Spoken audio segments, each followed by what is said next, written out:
നമസ്കാരം, ഞാൻ ഡോക്ടർ ഭാഗ്യ Q&B health കെയറിലെ Ayurveda ഡോക്ടറാണ്. തുടക്കത്തിൽ പ്രത്യേകിച്ച് ലക്ഷണങ്ങളൊന്നും ഇല്ലാതെ തന്നെ പിന്നീട് ആളുകളിൽ ഒരുപാട് കോംപ്ലിക്കേഷൻസ് ഉണ്ടാക്കുന്നൊരു അസുഖമാണ് പ്രമേഹം. പ്രമേഹത്തെക്കുറിച്ച് നോക്കുകയാണെങ്കിൽ ആയുർവേദത്തിൽ പറയുന്നത് മഹാരോഗങ്ങളിൽ ഒന്നാണ് പ്രമേഹം എന്നുള്ളത്. കാരണം ഒരുപാട് ആളുകളിൽ ഞാൻ നേരത്തെ പറഞ്ഞു നല്ല രീതിയിൽ തന്നെ കോംപ്ലിക്കേഷൻസ് ഉണ്ടാക്കുന്നുണ്ട്. ഇപ്പം നമ്മൾ നോക്കുകയാണെങ്കിൽ ഏറ്റവും കൂടുതൽ പ്രമേഹ രോഗികൾ കാണുന്നത് ചൈനയിലാണ്. രണ്ടാം സ്ഥാനത്തുള്ളത് നമ്മുടെ ഇന്ത്യയുമാണ്. ഇന്ത്യയിൽ തന്നെ ഏറ്റവും കൂടുതൽ, അതായത് ഒരു 25% ആളുകളിൽ പ്രമേഹം ഉള്ളത് നമ്മുടെ കേരളത്തിലാണ്. അതിൽ തന്നെ ഒരു 40% ആളുകളിൽ പ്രമേഹം ഒരു പ്രീ ഡയബറ്റിക് സ്റ്റേജിൽ നിൽക്കുന്നുണ്ട്. അതായത് ജീവിതശൈലി രോഗങ്ങളിൽ ഏറ്റവും കൂടിക്കൊണ്ടിരിക്കുന്ന അസുഖങ്ങളിൽ ഒന്നാണ് പ്രമേഹം. അപ്പോൾ പ്രമേഹത്തെക്കുറിച്ച് നോക്കുന്ന സമയത്ത് ഇപ്പം ഒട്ടുമിക്ക ആളുകൾക്കും അറിയാം എങ്ങനെയാണ് പ്രമേഹം നമ്മൾ കൺട്രോളിൽ വരുത്തേണ്ടതെന്ന്. അതായത് ഒരുപാട് ആളുകൾ ഇതിന് വേണ്ടിയിട്ട് മെഡിസിൻസ് ഒക്കെ എടുക്കുന്നുണ്ടാവും. എന്നാൽ മെഡിസിൻസ് എന്ന് പറയുന്നത് പ്രമേഹം കൺട്രോൾ ചെയ്യേണ്ട 3 ഒരു മെത്തേഡിൽ ഒന്നാണ്. മറ്റ് രണ്ടെന്ന് പറയുന്നത് ഒന്ന് നമ്മുടെ ഡയറ്റിൽ വരുത്തേണ്ട മാറ്റങ്ങളാണ്, മറ്റൊന്ന് എക്സസൈസും കാര്യങ്ങളുമാണ്. അപ്പോൾ ഇന്ന് ഞാൻ നിങ്ങളുമായിട്ട് ഡിസ്കസ് ചെയ്യാൻ വന്നിരിക്കുന്നത് എങ്ങനെയാണ് നമുക്ക് പ്രമേഹം മരുന്നില്ലാതെ, അതായത് ഒരു ഇനീഷ്യൽ സ്റ്റേജ് ആണെങ്കിൽ നമുക്കത് മെഡിസിൻസ് ഒന്നും ഇല്ലാതെ തന്നെ നമുക്കത് എങ്ങനെ കൺട്രോൾ ചെയ്യാമെന്നതിനെ കുറിച്ചിട്ടാണ്. അപ്പോൾ എന്താണ് ഡയബറ്റീസ്? നമുക്കറിയാം നമ്മുടെ രക്തത്തിൽ ഷുഗർ അഥവാ ഗ്ലൂക്കോസിൻ്റെ ഒക്കെ അളവ് കൂടുന്ന കണ്ടീഷനെയാണ് നമ്മൾ ഡയബറ്റീസ് എന്ന് പറയുന്നത്. മെയിനായിട്ടും ഇത് 2 രീതിയിലാണ് കാണുന്നത്. ഒന്ന് ടൈപ്പ് 1 ആയിട്ടും മറ്റൊന്ന് ടൈപ്പ് 2 ആയിട്ടും. അപ്പോൾ എന്താണ് ടൈപ്പ് 1 എന്ന് നോക്കാം. അതിന് മുമ്പ് നമുക്ക് ഇൻസുലിനെ കുറിച്ചൊന്നറിയാം. ഇൻസുലിൻ എന്ന് പറഞ്ഞ ഹോർമോൺ നമ്മുടെ ശരീരത്തിലെ പാൻക്രിയാസ് ഗ്രന്ഥികളിലെ ബീറ്റ കോശങ്ങളാണ് ഉൽപ്പാദിപ്പിക്കുന്നത്. ഈ ഇൻസുലിൻ ഹോർമോൺ എന്തിനാണ് നമ്മുടെ ബോഡിയിൽ ഉണ്ടാക്കുന്നത്? നമ്മൾ കഴിക്കുന്ന ഭക്ഷണം ദഹിച്ചതിന് ശേഷം നമ്മുടെ കോശങ്ങൾക്കൊക്കെ ആ ഒരു എനർജി അബ്സോർബ് ചെയ്യണമെങ്കിൽ ഇൻസുലിൻ ആവശ്യമായിട്ടുണ്ട്.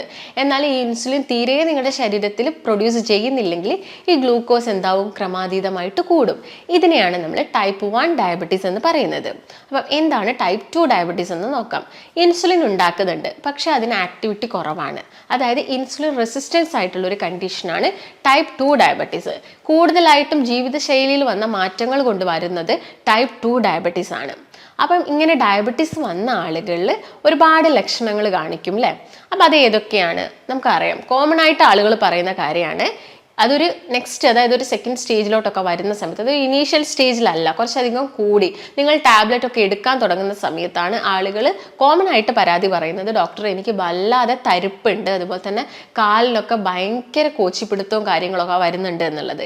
എന്നാൽ ഇതിൻ്റെ ഒരു ഇനീഷ്യൽ സ്റ്റേജിൽ അല്ലെങ്കിൽ ഒരു പ്രീ ഡയബറ്റിക് സ്റ്റേജിൽ വരുന്ന കുറച്ച് കാര്യങ്ങളാണ്. നിങ്ങൾക്ക് അമിതമായിട്ട് വരുന്ന വിശപ്പ്, അല്ലെങ്കിൽ നിങ്ങൾക്ക് ഭയങ്കരമായിട്ട് എന്ത് വരിക? ദാഹം വരിക, നിങ്ങൾക്ക് പെട്ടെന്ന് തന്നെ ക്ഷീണം ഉണ്ടാവുക, എപ്പോഴും ഉറങ്ങണം എന്ന് തോന്നുന്ന ഒരു കണ്ടീഷൻ.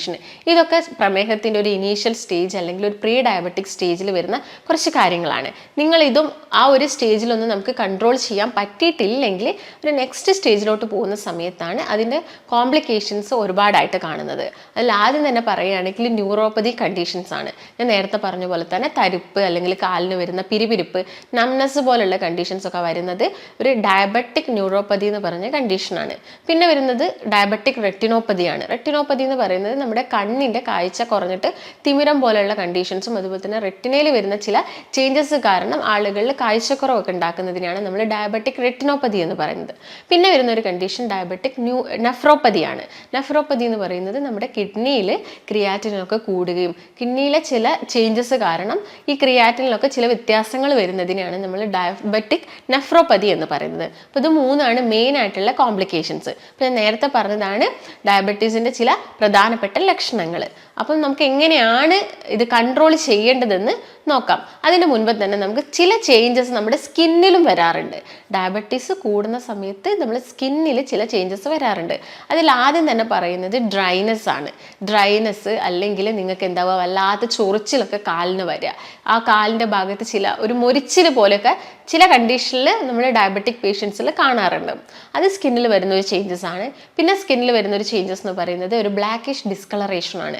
അക്കാന്തോസിസ് നൈഗ്രിക്കൻസ് എന്നാണ് നമ്മൾ ഇതിനെ പറയുന്നത്. ഇത് കൂടുതലായിട്ടും കാണുന്നത് നമ്മുടെ കഴുത്തിന് ചുറ്റും വരുന്നുണ്ട്. ഇപ്പോൾ PCOD കേസസ് ഒക്കെ നോക്കുകയാണെങ്കിൽ നമുക്കറിയാം അവിടെ ഒരു ഇൻസുലിൻ റെസിസ്റ്റൻസ് ഉണ്ടാവും. അതിൻ്റെ ഭാഗമായിട്ട് ഇങ്ങനെയുള്ള പെൺകുട്ടികളിലും നമ്മൾ കഴുത്തിന് ചുറ്റും കറുപ്പ് നിറം കാണാറുണ്ട്. അതുപോലെ തന്നെ ഇങ്ങനെ ഒരു ഷുഗർ പേഷ്യൻസിലും നമ്മൾ കാണുന്നത് കഴുത്തിന് ചുറ്റും വരാറുണ്ട്. ഇത് ആംപിറ്റ്സിൽ നന്നായിട്ട് കാണാറുണ്ട്. അതുപോലെ തന്നെ എൽബോയുടെ ഭാഗത്തൊക്കെ ഈ ഒരു ബ്ലാക്കിഷ് ഡിസ്കളറേഷൻ കണ്ടുവരാറുണ്ട്. അതുപോലെ തന്നെ ഒരു കണ്ടീഷനാണ് സ്കിൻ ടാഗ് കാണുന്നത്. സ്കിൻ ടാഗ് എന്ന് പറയുന്ന സമയത്ത് ആ ടാഗ് വല്ലാതെ തൂങ്ങിക്കിടക്കുന്നതല്ല, ജസ്റ്റ് സ്കിന്നിൽ തന്നെ പറ്റിക്കിടന്നിട്ട് നമുക്കത് വ്യത്യസ്തമായിട്ട് തന്നെ കാണാൻ സാധിക്കും. മറ്റൊരു കണ്ടീഷനേക്കാളും ടാഗ് എന്ന് പറയുന്ന സമയത്ത് ഓൾമോസ്റ്റ് എല്ലാ കണ്ടീഷനിലും ജസ്റ്റ് തൂങ്ങിയായിട്ടാണ് നമ്മൾ കാണുന്നത്. എന്നാൽ ഇത് അങ്ങനെയല്ല, ജസ്റ്റ് സ്കിന്നിൽ തന്നെ പറ്റി പിടിച്ചിട്ട് ജസ്റ്റ് ഒന്ന് പുറത്തോട്ട് ആ ഒരു തൊലി തള്ളി നിൽക്കുന്നതാണ് ഒരു സ്കിൻ ടാഗ് ആയിട്ട് ഈ ഒരു കണ്ടീഷനിൽ കാണുന്നത്. അതുപോലെ തന്നെ സ്കിന്നിലൊക്കെ വരുന്നതാണ് ഒരു ഷിൻ സ്പോട്ട് എന്ന് പറയുന്നത്. അതായത് ജസ്റ്റ് ഒരു ബ്ലാക്കിഷ് ഡിസ്കളറേഷനിൽ ചെറുതായിട്ടൊരു കുഴി പോലെ കാലിൻ്റെ ഭാഗത്തൊക്കെ ഒട്ടുമിക്ക ആളുകളിലും ഇങ്ങനെ കാണാറുണ്ട്. അതുപോലെ തന്നെ കാണുന്നതാണ് ആളുടെ സ്കിന്നൊക്കെ പെട്ടെന്ന് ഒരു കട്ടി വെക്കുന്നത്, കുറച്ച് തിക്കൻഡ് ആയിട്ട് സ്കിന്നിൽ ചേഞ്ചസ് വരിക. അതുപോലെ സ്കിന്നിൽ ചെറിയ ചെറിയ കുമിളകൾ വരിക. കുമിളകൾ എന്ന് പറയുന്ന സമയത്ത് എസ്പെഷ്യലി നമ്മൾ നോക്കുന്നത് അത് കാലുകളിലാണ് കൂടുതലായിട്ടും കാണുന്നത്. അത്യാവശ്യം വലിയ രീതിയിൽ ജസ്റ്റ് ഒരു ഫ്ലൂയിഡ് ഫിൽഡ് ആയിട്ടുള്ള കുമിളകൾ ഫോം ചെയ്യുന്നത് ഇങ്ങനെ ഷുഗർ പേഷ്യൻസിൽ കണ്ടുവരാറുണ്ട്. അതുപോലെ തന്നെ സ്കിന്നിൽ വരുന്ന മറ്റൊരു കണ്ടീഷനാണ് സ്കിന്നിൽ വരുന്ന ജസ്റ്റ് ഇറപ്ഷൻ, അതായത് റെഡിഷ് കളറിൽ ഭയങ്കര ചുവന്ന നിറത്തിൽ കയ്യിലും കാലിലും ഒക്കെ വലിയ വലിയ ഇറപ്ഷൻസ് വരുന്നതും ഇങ്ങനെ ഷുഗർ പേഷ്യൻസിൽ കാണാറുണ്ട്. അതുപോലെ തന്നെ അവർക്ക് എന്തെങ്കിലും ഒരു വൂണ്ട്, ഒരു വ്രണം ഉണ്ടാവുകയാണെങ്കിൽ അത് ഉണങ്ങാൻ എടുക്കുന്ന സമയം എന്നൊക്കെ പറയുന്നത് വളരെ കൂടുതലായിരിക്കും. ഇതൊക്കെയാണ് സ്കിന്നിൽ മെയിനായിട്ടും അവരിൽ കാണിക്കുന്ന കുറച്ച് ചേഞ്ചസുകൾ. അപ്പോൾ നമുക്കിതെങ്ങനെ മനസ്സിലാക്കാം? നിങ്ങൾക്ക് ഷുഗർ ഉണ്ട് അല്ലെങ്കിൽ ഡയബറ്റിക് ആണ്, ഞാൻ നേരത്തെ പറഞ്ഞ പോലെ തന്നെ കുറച്ച് സിംറ്റംസ് ഒക്കെ കാണുന്ന സമയത്ത് നമുക്കതെങ്ങനെ ചെക്ക് ചെയ്തിട്ട് നമുക്ക് ഡയബറ്റിക് ആണോ എന്ന് എങ്ങനെ നോക്കാമെന്ന് നോക്കാം. അതിന് ആദ്യം തന്നെ നിങ്ങൾ ജസ്റ്റ് ഒരു 8 hour ഫാസ്റ്റിംഗ് എടുക്കണം. അതായത് നിങ്ങൾ തലേ ദിവസം രാത്രി ഭക്ഷണമൊക്കെ കഴിച്ചിട്ട് കിടന്നുറങ്ങിയിട്ട് പിറ്റേ ദിവസം രാവിലെ ബ്ലഡ് ചെക്ക് ചെയ്യാണ് വേണ്ടത്. അതിൻ്റെ മുമ്പ് നിങ്ങൾ ഒന്നും കഴിക്കാൻ പാടില്ല. ഇതിന് വേണ്ടിയിട്ട് മെയിനായിട്ടും ഫാസ്റ്റിംഗ് മെത്തേഡും ഉണ്ട്, അതുപോലെ തന്നെ പോസ്റ്റ് പ്രാൻഡിയൽ മെത്തേഡുമാണ്. ഫാസ്റ്റിംഗ് എന്ന് പറയുന്നത് ജസ്റ്റ് നമ്മൾ ഭക്ഷണം ഒന്നും കഴിക്കാതെ ജസ്റ്റ് ബ്ലഡ് കൊടുത്തിട്ട് നമ്മളെ ബ്ലഡ് ഷുഗർ മനസ്സിലാക്കുന്നതാണ്. ഇതിൻ്റെ ഒരു മാക്സിമം ലെവൽ എന്ന് പറയുന്നത് ഒരു 126 mg/dl ആണ് ഇതിൻ്റെ ഒരു നോർമൽ വരുന്നത്. അതിൽ കൂടുതലാണെങ്കിൽ നമ്മൾ അവർക്ക് ഷുഗർ ഉണ്ട്, അല്ലെങ്കിൽ അതിൽ ഒരു ജസ്റ്റ് അതൊരു 100നും ഒരു 110നും ഇടയിലൊക്കെ ആണെങ്കിൽ നമ്മൾ പറയും അതൊരു പ്രീ ഡയബറ്റിക് സ്റ്റേജിലാണെന്ന് പറയും. നെക്സ്റ്റ് എന്ന് പറയുന്നത് പോസ്റ്റ് പ്രാൻഡിയൽ ബ്ലഡ് ഷുഗർ ആണ്. അത് നോക്കുന്നത് നമ്മൾ ഭക്ഷണം കഴിച്ചിട്ട് ഒരു 2 മണിക്കൂർ കഴിഞ്ഞിട്ടാണ് ഇത് ചെക്ക് ചെയ്യുന്നത്. ഇതിൻ്റെ റേഞ്ച് വരുന്നത്, ഇത് നോർമൽ വരുന്നത് ഒരു 200 ആണ് ഇതിൻ്റെ നോർമൽ റേഞ്ച് വരുന്നത്. അതുപോലെ തന്നെ മറ്റൊരു മെത്തേഡാണ് റാൻഡം ബ്ലഡ് ഷുഗർ. നമുക്ക് എപ്പം വേണമെങ്കിലും പോയിട്ട് നോക്കാവുന്നത്, അതായത് ഭക്ഷണം കഴിച്ചിട്ടോ കഴിക്കാതെ ഏത് സമയത്താണെങ്കിലും നമുക്ക് ചെക്ക് ചെയ്യുന്നതാണ് റാൻഡം ബ്ലഡ് ഷുഗർ. ഇതും ഇതിൻ്റെ ലെവൽ എന്ന് പറയുന്നത് എപ്പോഴും ഒരു 200ൻ്റെ താഴെ ആയിരിക്കണം. പിന്നുള്ളതാണ് HbA1c. HbA1c എന്ന് പറയുന്നത് നമ്മുടെ ഒരു 3 മാസത്തെ ആവറേജ് ഷുഗറിൻ്റെ ആവറേജ് എത്രത്തോളം ഹീമോഗ്ലോബിൻ നമ്മുടെ ഗ്ലൂക്കോസുമായിട്ട് ചേർന്നിരിക്കുന്നു എന്ന് മനസ്സിലാക്കുന്നതാണ് HbA1c ടെസ്റ്റ്. അപ്പോൾ നിങ്ങൾ ഒരു ദിവസം ഫാസ്റ്റിംഗ് നോക്കിയിട്ട് നിങ്ങൾ ബ്ലഡ് ഷുഗറൊക്കെ കൂടുതലാണ്, അപ്പോൾ നെക്സ്റ്റ് ഡേ നമ്മൾ ഫാസ്റ്റിംഗ് നോക്കുന്നതിന് പകരം നിങ്ങളൊരു 3 മാസത്തെ ആവറേജ് എടുക്കുന്നതായിരിക്കും കുറച്ചും കൂടി ബെറ്റർ. ഒരു ദിവസത്തെ ഫാസ്റ്റിംഗ് നോക്കിയിട്ട് നമുക്ക് അവർക്ക് ഷുഗർ ഉണ്ടെന്ന് പറയാൻ പറ്റില്ല. അതിനാണ് നമ്മൾ HbA1c ചെയ്യാൻ പറയുന്നത്.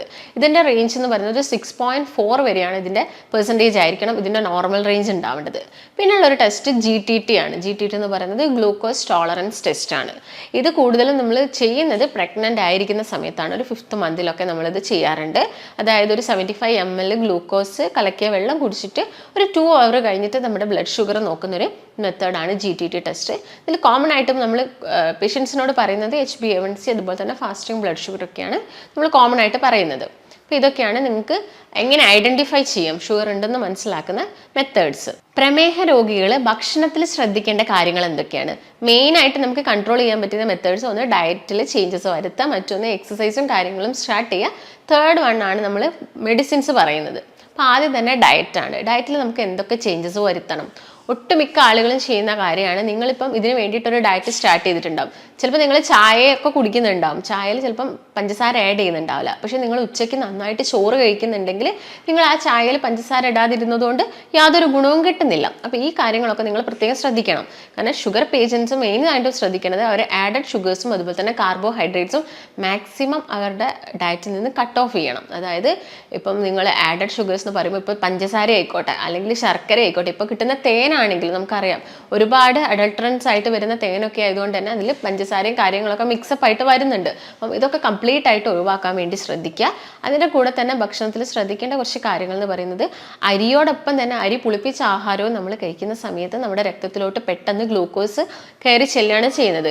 ഇത് നിങ്ങൾ മനസ്സിലാക്കേണ്ടത് ഗ്ലൈസീമിക് ഇൻഡെക്സിൻ്റെ ബേസിലാണ്. ഗ്ലൈസീമിക് ഇൻഡെക്സ് കൂടിയ ഭക്ഷണങ്ങളും ഉണ്ട്, അതുപോലെ തന്നെ കുറഞ്ഞ ഭക്ഷണങ്ങളും ഉണ്ട്. ഇപ്പം നിങ്ങളിപ്പം ഒരു 50 ഗ്രാം കാർബോഹൈഡ്രേറ്റ്സ് അടങ്ങിയിരിക്കുന്നത് ഒരു 3 ബ്രെഡ് എടുത്താലും 1 കപ്പ് റൈസ് എടുത്താലും 3 പൊട്ടറ്റോ എടുത്താലും ഇതിൽ 50 ഗ്രാം കാർബോഹൈഡ്രേറ്റ്സ് ഉണ്ട്. പക്ഷേ ഇത് ഡൈജസ്റ്റ് ആയി കഴിഞ്ഞതിന് ശേഷം രക്തത്തിലോട്ട് ഇത് റിലീസ് ചെയ്യുന്ന ഗ്ലൂക്കോസിൻ്റെ ആ ഒരു റേറ്റ് അല്ലെങ്കിൽ ആ ഒരു ടൈമിംഗ് എന്ന് പറയുന്നത് വ്യത്യാസമാണ്. അതായത് ചിലപ്പോൾ നിങ്ങൾ ആ റൈസ് കഴിച്ചാലും ആ പൊട്ടറ്റോ കഴിച്ചാലും പെട്ടെന്ന് തന്നെ നമ്മുടെ രക്തത്തിലോട്ട് ഗ്ലൂക്കോസ് വരും. പക്ഷേ നിങ്ങൾ ചിലപ്പോൾ ആ ബ്രെഡ് കഴിക്കുമ്പോൾ കുറച്ചും കൂടി സമയം ലേറ്റ് ആയിട്ടായിരിക്കും അത് ഇറങ്ങുന്നുണ്ടാവുക. ഇപ്പോൾ ഗ്ലൈസെമിക് ഇൻഡെക്സ് കൂടിയ ചില ഭക്ഷണങ്ങൾ ഏതൊക്കെയാണെന്ന് ഞാൻ പറഞ്ഞുതരാം. അതിൽ ഫസ്റ്റ് തന്നെ കുറച്ച് ഫ്രൂട്ട്സ് നോക്കുന്ന സമയത്ത് വാട്ടർമെലൺ ഗ്ലൈസെമിക് ഇൻഡെക്സ് കൂടിയ ഫ്രൂട്ട്സ് ആണ്.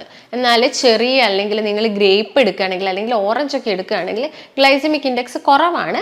അത് കരുതിയിട്ട് ഓവറായിട്ട് കഴിക്കരുത്. ഓറഞ്ച് ഒക്കെ ആണെങ്കിൽ ഒരു ഓറഞ്ച് കഴിക്കാൻ നോക്കുക. അതുപോലെ തന്നെ ഇപ്പോൾ ഗ്രേപ്പ് ഒക്കെ ആണെങ്കിൽ ജസ്റ്റ് ഒരു പിടി ഗ്രേപ്സ് മാത്രം കഴിക്കാൻ വേണ്ടിയിട്ട് ശ്രദ്ധിക്കുക. ചെറീസിൽ അത്ര ഗ്ലൈസെമിക് ഇൻഡെക്സ് ഇല്ല, പക്ഷെ നിങ്ങളിപ്പം കടകളിൽ നിന്നൊക്കെ അത് ഈ സിറപ്പിലൊക്കെ ഇട്ട് വെച്ച ചെറീസ് ആണെങ്കിൽ അത് കൂടുതലായിട്ട് യൂസ് ചെയ്യരുത്. പിന്നെ ഗ്ലൈസെമിക് ഇൻഡെക്സ് കൂടുതലായിട്ടുള്ളത് വൈറ്റ് റൈസിലാണ്, അതുപോലെ തന്നെ വൈറ്റ് ബ്രെഡിലുമാണ്. ഇത് ഗ്ലൈസെമിക് ഇൻഡെക്സ് കൂടുതലാണ്. പക്ഷെ എന്നാൽ തവിടുള്ള അരി അല്ലെങ്കിൽ വീറ്റ് ബ്രെഡ് അല്ലെങ്കിൽ നമ്മൾ ഹോൾ ഗ്രെയിൻ ബ്രെഡ് അല്ലെങ്കിൽ ഹോൾ ഗ്രെയിൻ ഓട്സിലൊക്കെ ഗ്ലൈസെമിക് ഇൻഡെക്സ് കുറവാണ്. അതുപോലെ തന്നെ നമ്മളിപ്പം ബേക്കറീസിൽ നിന്നൊക്കെ വാങ്ങുന്ന ബിസ്ക്കറ്റ്സ് ആയിക്കോട്ടെ അല്ലെങ്കിൽ കേക്ക്സ് ആയിക്കോട്ടെ, ഇതിലൊക്കെ ഗ്ലൈസെമിക് ഇൻഡെക്സ് വളരെയധികം കൂടുതലാണ്. ഇപ്പം ഞാൻ നേരത്തെ പറഞ്ഞ പോലെ തന്നെ പൊട്ടാറ്റോയിൽ കൂടുതലാണ്, അതുപോലെ തന്നെ ഡേറ്റ്സിൽ ഒരുപാട് കൂടുതലാണ്, ഐസ്ക്രീം ഇതിലൊക്കെ ഗ്ലൈസെമിക് ഇൻഡെക്സ് ഒരുപാട് കൂടുതലാണ്. പിന്നെ കുറവ് എന്ന് പറയുന്നത് നമ്മുടെ വെജിറ്റബിൾസിലും ലെൻറ്റിൽസ് ഇങ്ങനെ അല്ലെങ്കിൽ മില്ലറ്റ്സ് ഇതിലൊക്കെയാണ് ശരിക്കും ഗ്ലൈസെമിക് ഇൻഡെക്സ് കുറവായിട്ടുള്ളത്. അതുപോലെ തന്നെ ഇപ്പം നിങ്ങൾക്ക് തൈരാണെങ്കിൽ നിങ്ങൾ വീക്ക്ലി 1 or 2 ടൈംസ് നിങ്ങൾക്ക് തൈര് എടുക്കാം. പാലിപ്പോൾ നിങ്ങൾ പാടയൊക്കെ നീക്കിയ പാലാണെങ്കിൽ നിങ്ങൾക്ക് ഡെയിലി ഇപ്പോൾ ചായയിലൊക്കെ ആഡ് ചെയ്ത് കഴിക്കുന്നതുകൊണ്ട് വലിയ പ്രശ്നങ്ങളൊന്നും ഉണ്ടാക്കുന്നില്ല.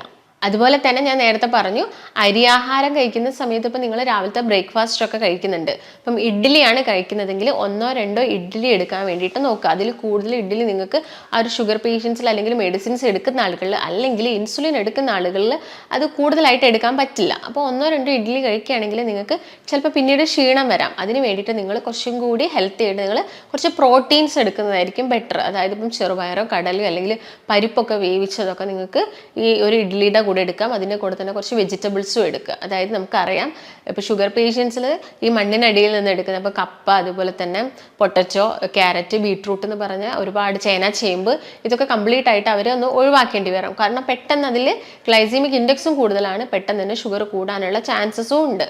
അപ്പം ഇതിൽ തന്നെ കുറച്ചും കൂടി ബെറ്റർ സ്വീറ്റ് പൊട്ടറ്റോയിൽ ഗ്ലൈസെമിക് ഇൻഡെക്സ് കുറവാണ്. പൊട്ടറ്റോ വെച്ച് നോക്കുന്ന സമയത്ത് മധുരക്കിഴങ്ങിനാണ് ഗ്ലൈസെമിക് ഇൻഡെക്സ് കുറവുള്ളത്. അപ്പം അത് ശ്രദ്ധിക്കുക നിങ്ങൾ. അതിൻ്റെ കൂടെ തന്നെ ഞാൻ നേരത്തെ പറഞ്ഞ പോലെ അരി പുളിപ്പിച്ച ആഹാരം കഴിക്കുന്നത് കുറച്ചുകൊണ്ട് വരിക, ആഡഡ് ഷുഗേഴ്സ് കുറച്ചുകൊണ്ട് വരിക. അതിൻ്റെ കൂടെ തന്നെ ഇപ്പോൾ നിങ്ങൾ 11 മണിക്ക് ആവുന്ന സമയത്ത് നിങ്ങൾക്ക് നട്ട്സ് എടുക്കാം. അതിൽ കുറച്ചുകൂടി ബെറ്റർ ബദാമും എടുക്കുക, അതുപോലെ തന്നെ വാൾനട്ടും എടുക്കാം. പിന്നെ നിങ്ങൾക്ക് ജസ്റ്റ് മോരും വെള്ളം പോലെയൊക്കെ ആക്കിയിട്ട് ആ ഒരു സമയത്ത് നിങ്ങൾക്ക് കുടിക്കാവുന്നതാണ്. ഉച്ചയ്ക്കാണെങ്കിൽ കുറച്ചും കൂടി ബെറ്റർ ബ്രൗൺ റൈസാണ്. അതും 1 കപ്പ് ബ്രൗൺ റൈസും അതിൽ കൂടുതലായിട്ട് വെജിറ്റബിൾസും സാലഡ്സും അതുപോലെ തന്നെ തോരനൊക്കെ ഇൻക്ലൂഡ് ചെയ്യാൻ വേണ്ടിയിട്ട് ശ്രദ്ധിക്കുക.